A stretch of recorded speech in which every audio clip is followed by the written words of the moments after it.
There's something different about the head versus the rest of the body as far as certain sweat glands. We have a lot more sweat glands in our head than other parts of our body. It affects the autonomic nervous system, causing this excess sweating in the head. Now, this also relates to number 2 when we talked about night sweats, but there's something else going on with night sweats. Vitamin D suppresses an overactive immune system. And just think about the immune system of all the things that happen. One would be like a fever, right? That's a normal response. And so when you're deficient in vitamin D and you have a slightly overreactive immune system, this whole mechanism of sweating is controlled by this little tiny computer chip in your brain called the hypothalamus. And when you have a vitamin D deficiency in this overreactive immune system, it's going to trigger excess sweating to compensate for this immune imbalance situation. And one aspect of this is a fever. Your body is generating more heat, and with that comes more sweat to compensate, all coming from a vitamin D deficiency. All right, number 3 is a mood swing, okay? Now, when we kind of come up and down on this emotional roller coaster, you have your adrenals involved. Now, the adrenal gland, starting with the hypothalamus, pituitary, and adrenal, is on this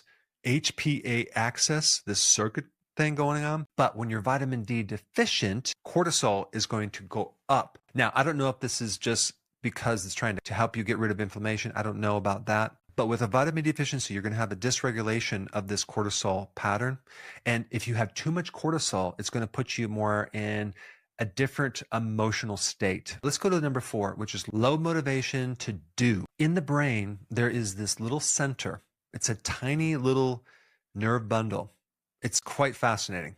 It's called the nucleus accumbens. And this is the heart of a lot of things, including addictions. It kind of runs on dopamine. And yes, dopamine is involved in addictions, but it's also a neurotransmitter that's involved with motivation, reward, doing things, getting things done, that type of thing. All right, number 5, panic attacks, a high level anxiety, a very strong fear. Panic attacks from a physical standpoint in the body are related to that structure I talked about in the brain called the amygdala. That's more like an adrenal in the brain. It's kind of like it regulates fear.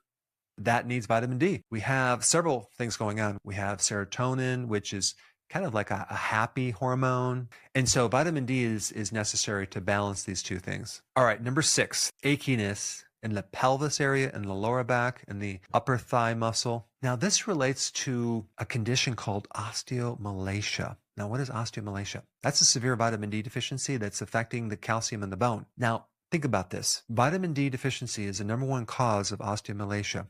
This is basically where the bones become very soft. I think this is going on in a massive scale in society right now, but they have a subclinical version of osteomalacia. I think I had it in high school because I was eating poorly, and I know I had a vitamin D deficiency, and I started getting fractures. But the bones are soft, certain proteins that are just not developing as well. You have to realize that vitamin D, controls calcium absorption by 20 times in the small intestine. And in other videos, I talk about the 2 systems of vitamin D. You have the one that controls calcium, and the other system that is non-calcium. Yes, you can check the vitamin D in the blood. If you tested that, chances are that's going to be pretty low.